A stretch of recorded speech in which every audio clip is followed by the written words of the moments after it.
The message sends with a soft click, and for one clean second the thing is simply done.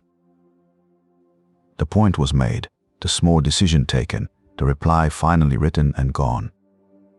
Then, before that second can even be felt, the attention turns and goes hunting across the faces in the room. The length of the silence, the time it takes a reply to come back, for some sign of how it landed. The deed is finished, and still it hangs there, open, unfinished, waiting on a verdict it cannot deliver to itself. As though the doing were only the first half and the real work were happening now, somewhere else, inside other people, out of sight.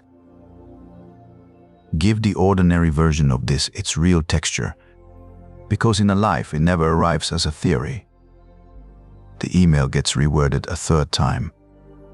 Once so it will not read as pushy, once so it will not read as cold, and a third time to be sure it reads as neither.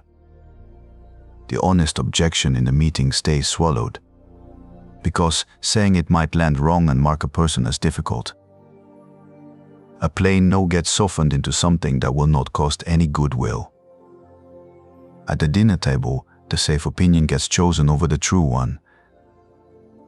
A message already sent gets opened again and reread, scanned not for whether it was right, but for how it will be taken. And walking out of a gathering, the mind starts at once to audit how it all came across. The managing runs ahead of the moment as much as after it. A sentence gets rehearsed on the walk to the desk, tested for how it will sound before it is ever spoken. A reply gets drafted, deleted, and drafted again, in the 10 minutes before it is sent. An entrance gets planned in advance, which face to arrive wearing, how warm to seem, how much to offer and how much to keep back. By the time the actual moment lands, it has already been lived through twice inside the head, and it will be lived through a third time afterward in a long quiet review. 3 passes for every one encounter, and only the middle pass is the encounter itself. Every one of these has a reason, and every reason is sincere. I only want to be considerate. I don't want to be misunderstood. Managing how you come across is simply professional. I care about these people and about how they feel. None of that is false, and none of it is vanity. It is the low, ordinary, constant labor of running each choice through the filter of how it will be received. Beneath the sincere reasons, though, a second question has quietly moved in. Beside the plain one, is this the right thing to do? Now stands another, what will they conclude about me from it? And somewhere along the way, that second question became the one that actually decides. The good opinion of colleagues and acquaintances gets treated as something that must be secured, held onto, kept safe. A poor opinion as something that would reach in and take a piece of the person who earned it. 2 different things have been folded into one, and the fold is where the tiredness begins. The first is acting well, doing the thing itself as it ought to be done. The second is being seen to act well, doing it so that the watching returns a good report. Caring about people is real and healthy and asks to be kept. The rule bolted silently onto it is the trap, that their verdict is the measure the action must satisfy, and that a bad verdict subtracts from who a person is. What tires then is not the caring. What tires is having handed the deciding vote to an audience that never quite announces its result. And the strangest part is that the counting never switches off. Not after the email sends, not after the meeting ends. Not walking home alone with no one left to impress. How a person's plain wish to act well turns, without permission, into the exhausting project of being seen to. And why the tally keeps running even when the room is empty, is the machinery worth laying bare. Lay the machinery out and let it run, part by part. Because the exhaustion is not a flaw in the person. It is the predictable output of a system, and the system can be taken apart on the table. It begins when a second audience gets appended to every act, Beside the question is this, the right thing stands another. Who is watching, and what will they make of me? And the two ride so close together. They start to feel like a single question instead of two. Then the standard of success quietly changes address. A person stops asking, did I do this well? And starts asking, will I be judged well for it? And those are not the same test. The first looks at the deed. The second looks at the projected report on the deed. The measure has slid off the action and onto the verdict, and no announcement is made when it moves, but the verdict lives inside other people's heads, where it can never actually be read. So the mind does the only thing left to it. It runs a forecast, a working model of what they will probably think, and tunes the action to satisfy the model rather than the task. And the forecast is not neutral. It leans almost always toward the harshest plausible reading. It conjures the sharpest possible critic and moves to preempt them. So a person ends up steering by an invented judge, stricter than anyone actually in the room. Every choice routed through that imagined audience pays a small tax. A hesitation, a rewording, a second guess, a sentence held back and turned over before it is allowed out. The taxes are small, but they never stop, because the audience is assumed to be present always, in every message and every meeting and every corridor. The invented critic keeps one move in reserve, and it is the costly one. It generalizes. A single imagined frown gets read, not as this reader on this afternoon dislikes this one sentence, but as they find me too much, and a half step later as I am too much. One forecast about one line swells into a standing verdict on the whole person, and the action bends to fend off. Not a reaction but a diagnosis, one that nobody in the room has actually delivered or is ever likely to. The stricter the imagined judge, the larger the self that seems to stand trial in the sending of an ordinary note. Here is the hinge, the part worth slowing for. The verdict almost never actually arrives. A person rarely learns what anyone truly thought.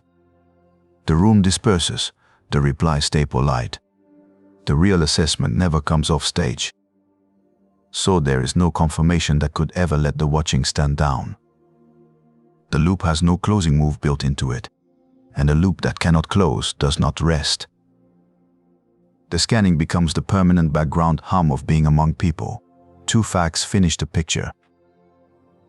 The audience being so carefully managed is largely a construction. Most people are busy running their own second audience and are barely thinking of anyone else at all. So the whole performance is aimed at a model, never at the room. And steering every act by forecast means never being fully inside the act. A person stands always a half step outside what they are doing, up in the gallery, watching themselves be watched. All of which looks tiring, and no worse than tiring. A private habit that spends nothing but a little energy. Whether that is true is the next thing to settle, and the honest answer is a bill. Followed out over years, the private habit keeps a running account, and each charge deserves to be read on its own. The first is the slow loss of a person's own mind. Wrote every preference through how will this look for long enough, and the filter stops being a choice and becomes automatic. Ask plainly what they actually think, want, or judge to be right. A person finds they have to dig for it, because the unfiltered answer has not been consulted in a very long time. The inner measure that was meant to guide the act has gone quiet from disuse, until the quiet begins to feel like having no measure at all. A second charge is a fatigue that compounds. Every encounter turns into a performance monitored in real time, and a person leaves it drained, not by the company, whom they may genuinely like, but by the surveillance they ran on themselves the entire while. The tiredness deepens instead of easing, because the shift never ends and the watcher never clocks out. Third, relationships thin to their surface. People meet the managed version, the reworded, softened, carefully presented edition. So whatever warmth comes back lands on that curated exterior and cannot quite reach the person underneath. Nobody goes close to someone they are performing for. Even sincere approval arrives hollow, because it is aimed at the picture. And the person knows, somewhere, that the picture is not exactly them. Fourth, the decisions themselves quietly degrade. When the criterion is how will this look, rather than what is right, the choices get worse in ways that stack up. A person stays in the role that photographs well, avoids the honest conversation that might read as difficult, takes the visible option over the good one. The deed decays because it has been set to serve the wrong master.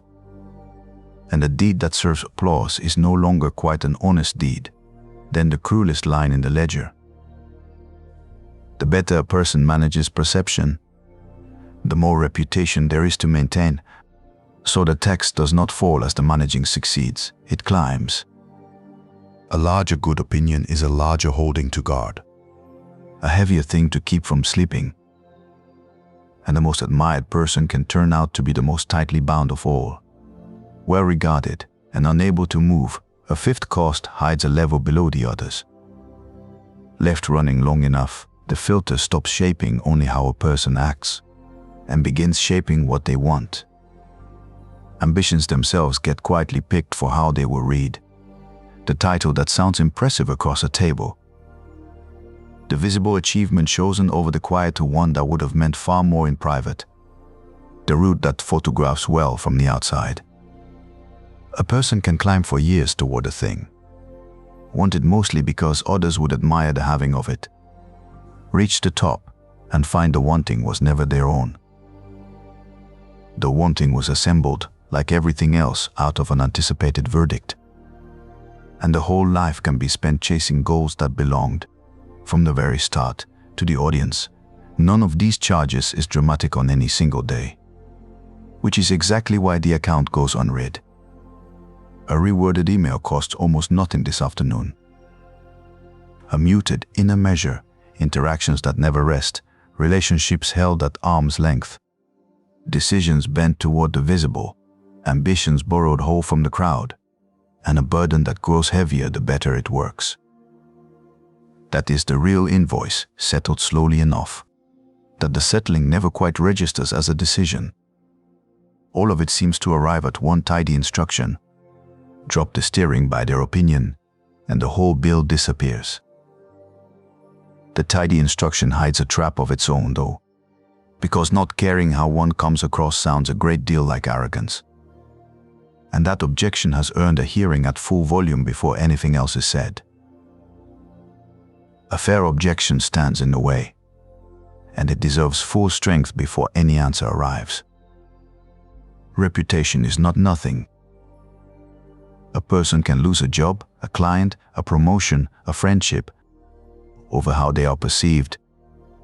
And for many kinds of work, the surgeon, the accountant, the teacher, anyone whose craft runs on being trusted, reputation is not vanity at all.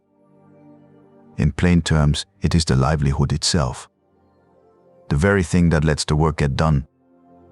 Because no one brings their child, their books, or their body to a person they do not trust. Caring how something lands is often just decency. Attending to how a message will be read is part of writing it kindly in the first place. And the person who genuinely disregards how they come across is frequently not free but oblivious. Inconsiderate, socially blind, wearing on everyone near them. And the sharpest objection points straight at the reframe itself. Does act by your own measure and release their opinion, not become a permission slip for exactly the worst kind of person. The one who announces, "I don't care what anyone thinks," and uses it as cover to be careless, rude, and thoroughly self-absorbed. Grant every bit of that before moving an inch. None of it is a straw man, and none of it gets brushed aside. Some reputations really are a professional duty. The doctor trusted with a life, the witness under oath, the person whose word other people stake decisions on. There, attending to how one is perceived is not vanity but part of doing the work honestly. And the argument has to say so out loud. The stakes are not only professional, and that is the honest thing to admit.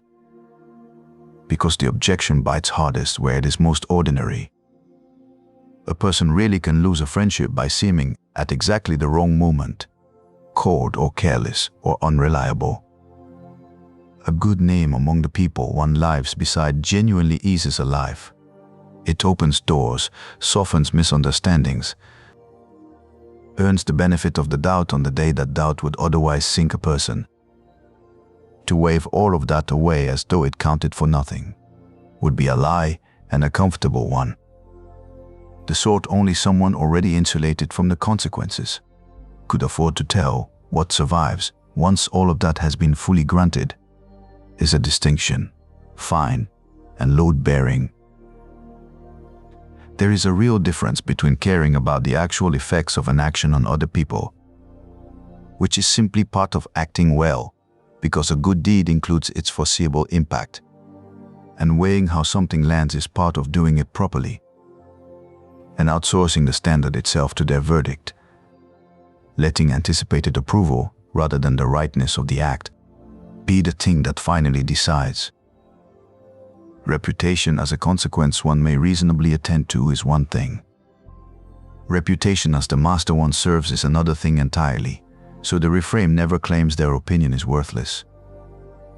What it claims is that their opinion is theirs, an outcome a person influences but does not own, and that it cannot be the standard, because a measure that lives inside other people's heads can never actually guide an action that has to be chosen inside your own, and the permission slip worry answers itself.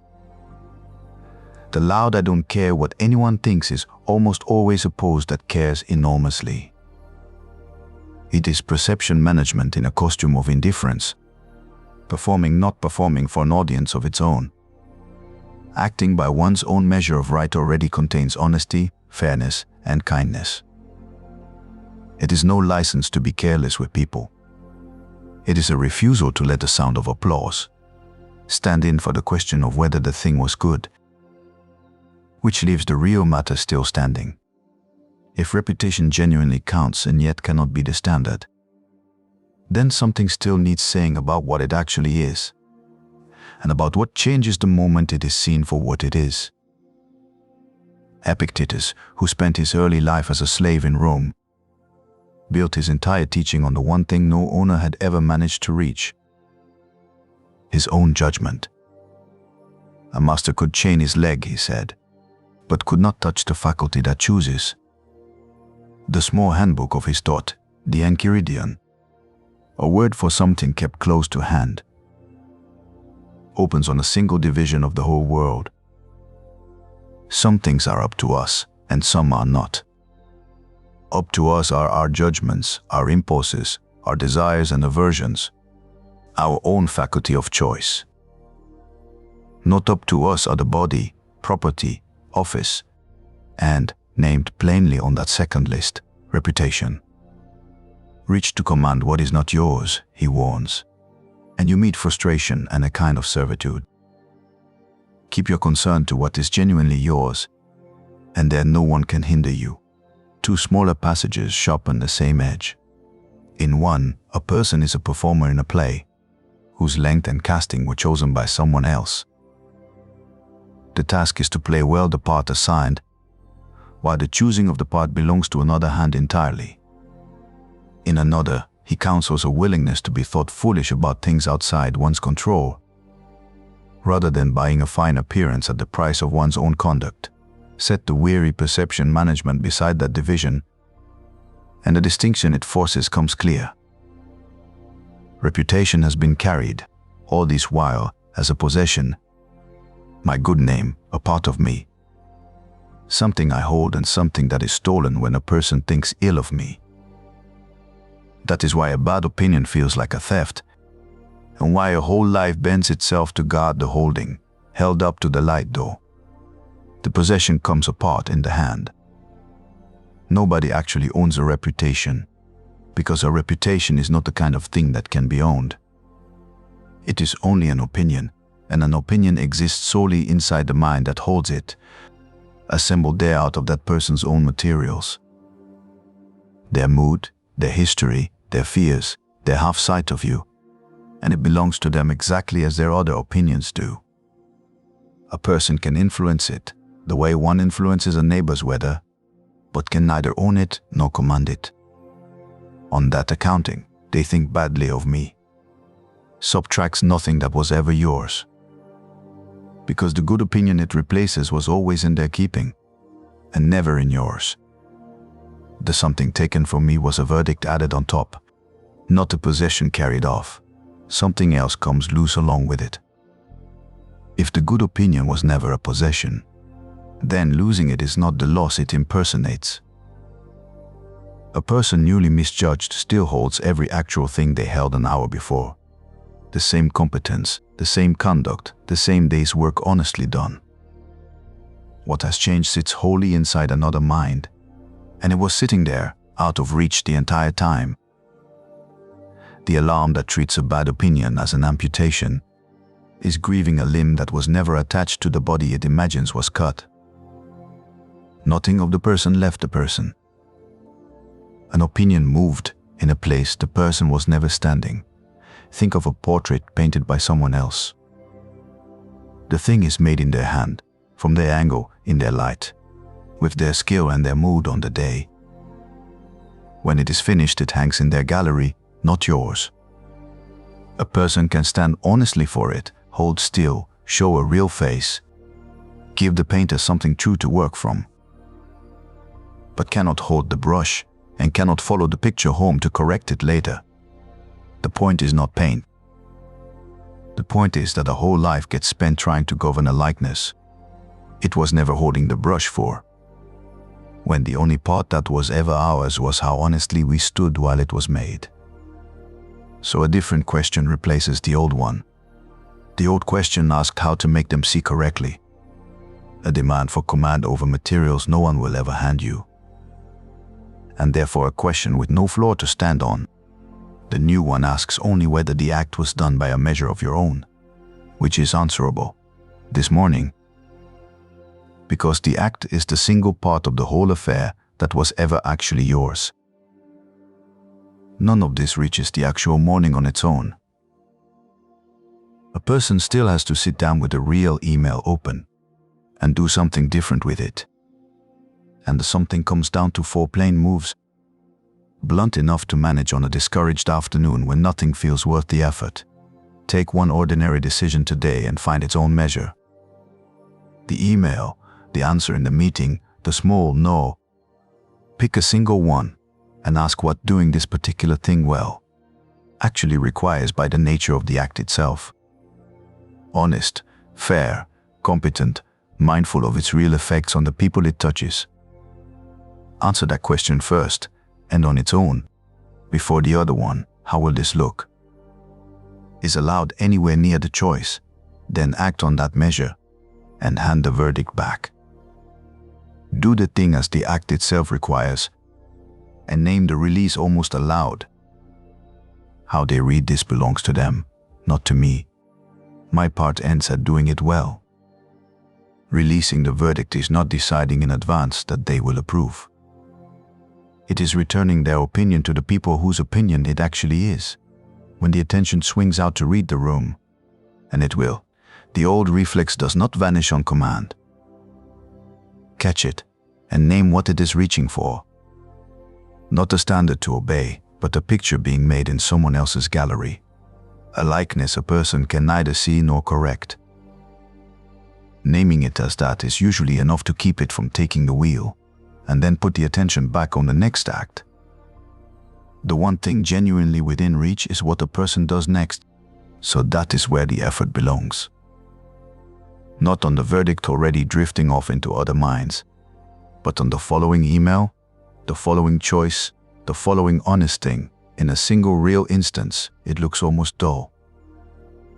A blunt reply is due, and the honest answer is a plain no with a reason attached. Doing it well by the act's own measure means saying it clearly, kindly, and without padding. So it goes out that way, and the familiar urge to soften it into a maybe, to buy a warmer reading at the price of the truth, gets noticed as it rises and set gently down. How the no is received travels home with the person who received it. The part that was ever yours closed the instant it was sent honestly, and nothing after that is a thing to manage. Something quietly rebuilds while this goes on. Make a handful of decisions by their own measure, and the inner standard that had gone silent a few scenes ago starts haltingly to speak again. Not because anyone willed it back, but because it has finally been asked for its opinion after a long stretch of being overruled. A person rediscovers they own a measure at all by the simple act of consulting it, say the limits plainly, because the practice overpromises the moment they go unspoken. Acting by one's own measure cannot make people think well of you. That was never on offer and was never the aim. It does not lift the real stakes conceded a moment ago, where reputation genuinely bears on a livelihood. Attending to how one comes across is part of doing the work well, and this grants no license to ignore it. It is not permission to be careless with people, because the measure of right already holds their interest inside it. Releasing the verdict is not releasing the duty. It will not stop the scan from ever rising. It stops only the obeying of it once it has. And it cannot deliver a life in which no one misjudges you. Someone always will, out of materials no one else controls. What it guarantees is the pair of things the whole perception project never could. That the action is genuinely yours, chosen by a measure you can actually reach, and that a poor opinion can no longer subtract something you were never holding. The message sends again on another ordinary morning, and the attention swings out as it always has, to read the faces and the silence and the time a reply takes to come. The half second is the same. What meets it now is a different question. Where it used to ask, how did that look? What do they think of me now? It asks instead whether the thing was done by a measure of my own. The act was finished the moment it was finished. Nothing waited on the verdict, except a verdict a person was adding for themselves. The thing that felt like it could be taken, their good opinion, was never in anyone's keeping but theirs. So nothing of yours leaves when someone misjudges you. What felt like a piece of you was a picture in another person's hand. Theirs from the very first stroke. Your one honest job was how you stood while it was made. To act well. Not to govern the likeness and not to chase it home. The fatigue was the cost of gripping a brush that was always in someone else's fingers. Set it down and the act comes back to you. Whole and already done. Name one decision you will make today, by your own measure of right, and the verdict on it you will deliberately hand back to the people it belongs to. These essays follow a single thought until it changes shape. Subscribe if that is worth a quiet evening and stay a while.